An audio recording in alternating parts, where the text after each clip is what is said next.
Hey, what's up, everyone? My name is MELRAAH, and you're watching the walkthrough for my song, Devil in Disguise. Took me in and let me hide, yeah. Told me pretty little lies, yeah. Looked me dead into my eye, yeah. You're the devil in disguise, yeah. Took me in and let me hide, yeah. Told me pretty little lies, yeah. I can say that I'm surprised. You're the devil in disguise. All right, let's jump right in. Let's start at the beginning and work our way down. So I started out with this splice loop, which is called EF keys loop falling, which sounds like this.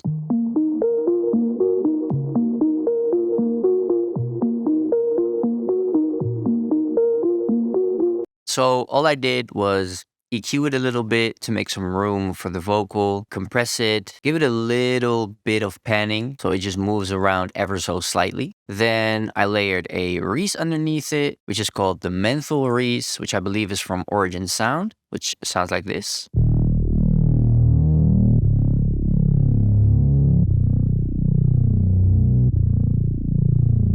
So all I did here was give it some overdrive so it's audible on phone speakers or laptop speakers as well. And then moving on to the effects, there's a lot of effects going on, as you can see. A lot of ambient, a lot of textural sounds to just create a vibe around the key loop.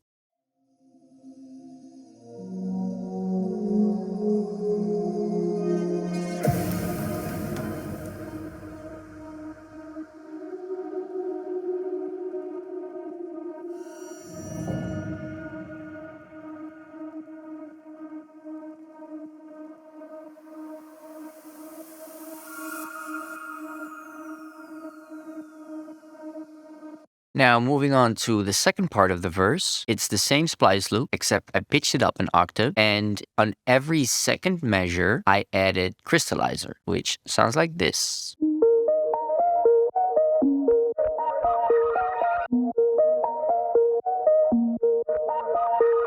So I really like Crystallizer. I also like plugins such as Portal or Fracture. Those plugins are perfect for when you're working with a splice sample such as this, where all the audio information is contained within the audio file. So I don't have the preset or the sound patch or whatever. So I really have to work with what I got. And then plugins such as Crystallizer are awesome. I also made a video about my favorite sound design plugins for when you're working with samples such as this. So I'll link it somewhere in the video or down in the description. So check that out if you want to learn more about manipulating samples such as this. Now moving on to the drums. They sound like this.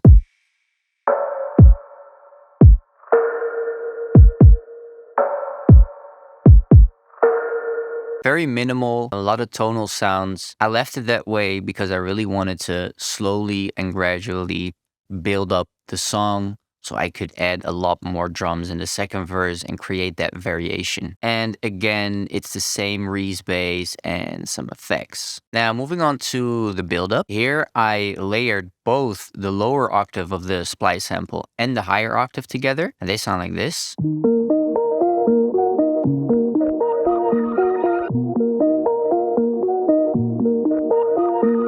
Which creates a really nice fuller layer and yeah, slowly and gradually builds towards the drop. Then for the build-up drums, they sound like this.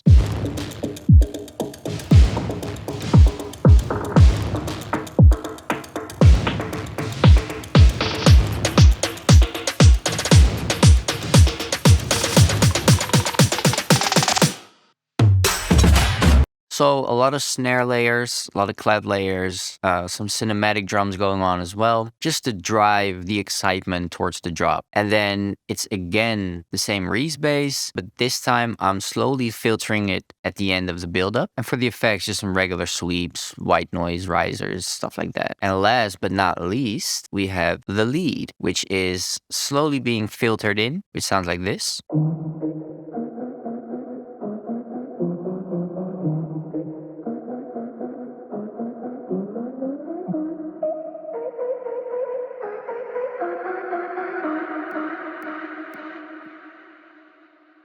Yeah, that's the build-up. So, speaking of the lead, let's move on to the drop. All the layers of the lead together sound like this.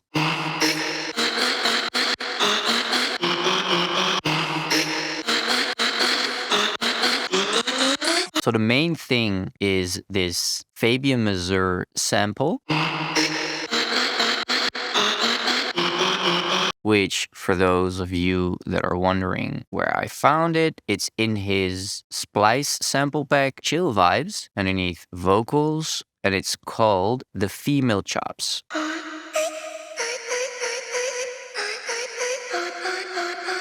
Really cool sample. I don't think I have to tell you how awesome Fabian Mazur and all his samples are. If you haven't heard of him yet, definitely go check him out. All his stuff is amazing. Then I layered that with a Serum preset.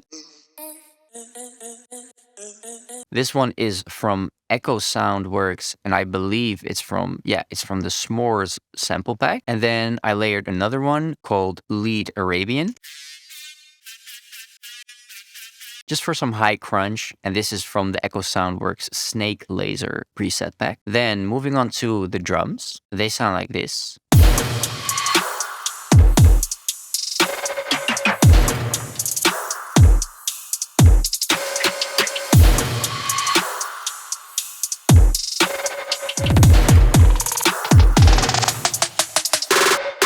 So for me, the cool thing about these drums are all the different little variations I've added, especially for the clap layers.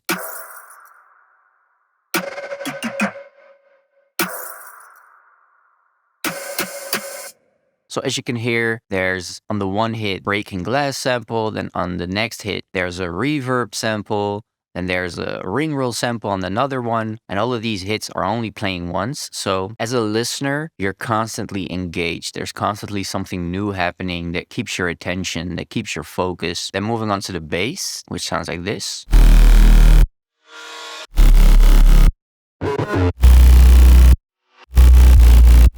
So this is a bunch of different bass layers. The same Reese that's also playing in the verse and the build-up. Then a Umru sample.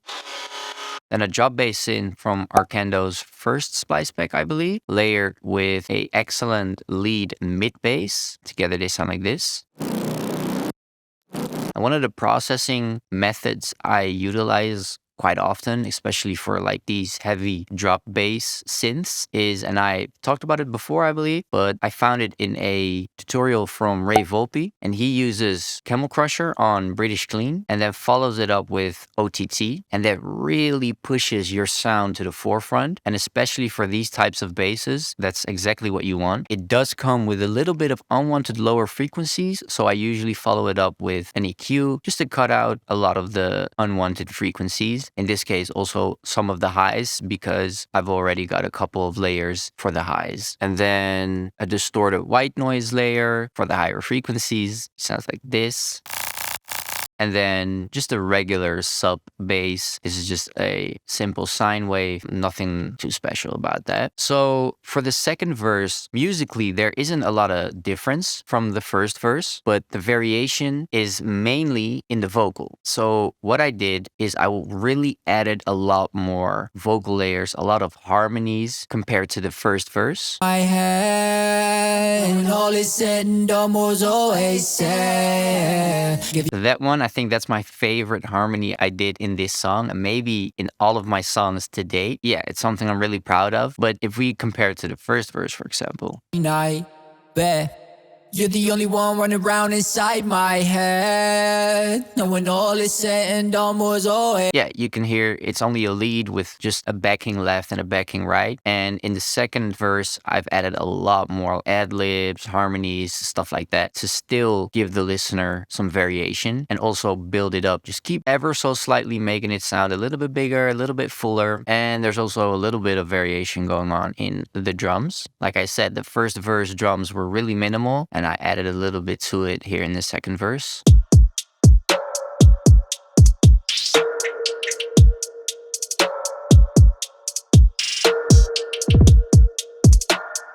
And I've also switched the Reese with a 808.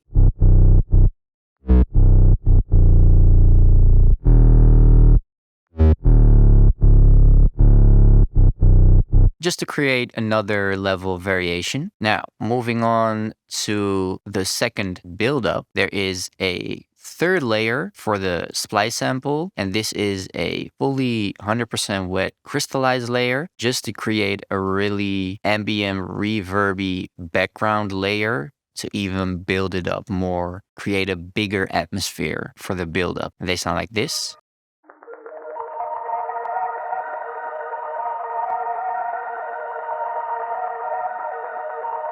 Like I said, you got to be really creative when you're working with a splice sample such as this, because all the audio information is in the splice sample. Like what you see is what you get. Yeah, in this case, I utilized a lot of crystallizer, and then a lot of the other variation compared to the first build-up is again coming from the vocal. I've added a lot of like reverby ad-libs in the background to build towards that final piece of excitement and release. Took me in and let me hide, yeah. Told me pretty little lies, yeah. Looked me dead into my eye, yeah. You're the devil in disguise, yeah. Took me in and let me hide, yeah. Told me pretty little lies, yeah. I can say that I'm surprised. You're the So yeah, as you can tell, there's just a lot of ad-libs going on in the background. And then for the second drop, I have this extended section. There's a lot of variation going on there. And a lot of it is also coming from these samples. So I have like these bass fills, drum fills going on, which sound like this.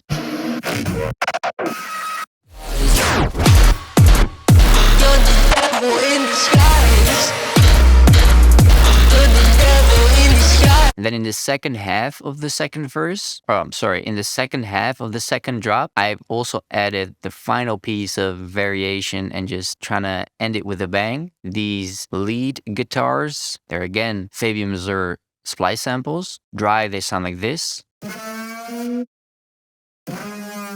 And with a little bit of processing that I've added,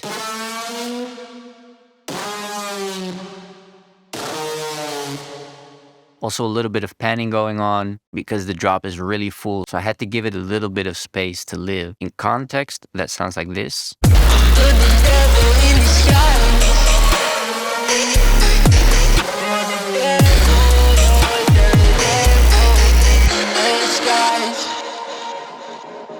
So yeah, that's pretty much the whole song. A little bit of a shorter walkthrough, but regardless, I hope you've enjoyed it. I hope you've learned something from it. If you have any questions about anything or you want to hear a little bit more about the vocals, just leave it down in the comments and I'll try my best to answer all of them or maybe make a separate video about them. Also, like I said, the video about the sound designing plugins, I think that could be really interesting, especially if you're working with a lot of splice samples and you want to manipulate them in a different way. Go check that out. And that's all I have for you today. Leave a like, leave a comment, subscribe, all that good stuff. And yeah, see you in the next one.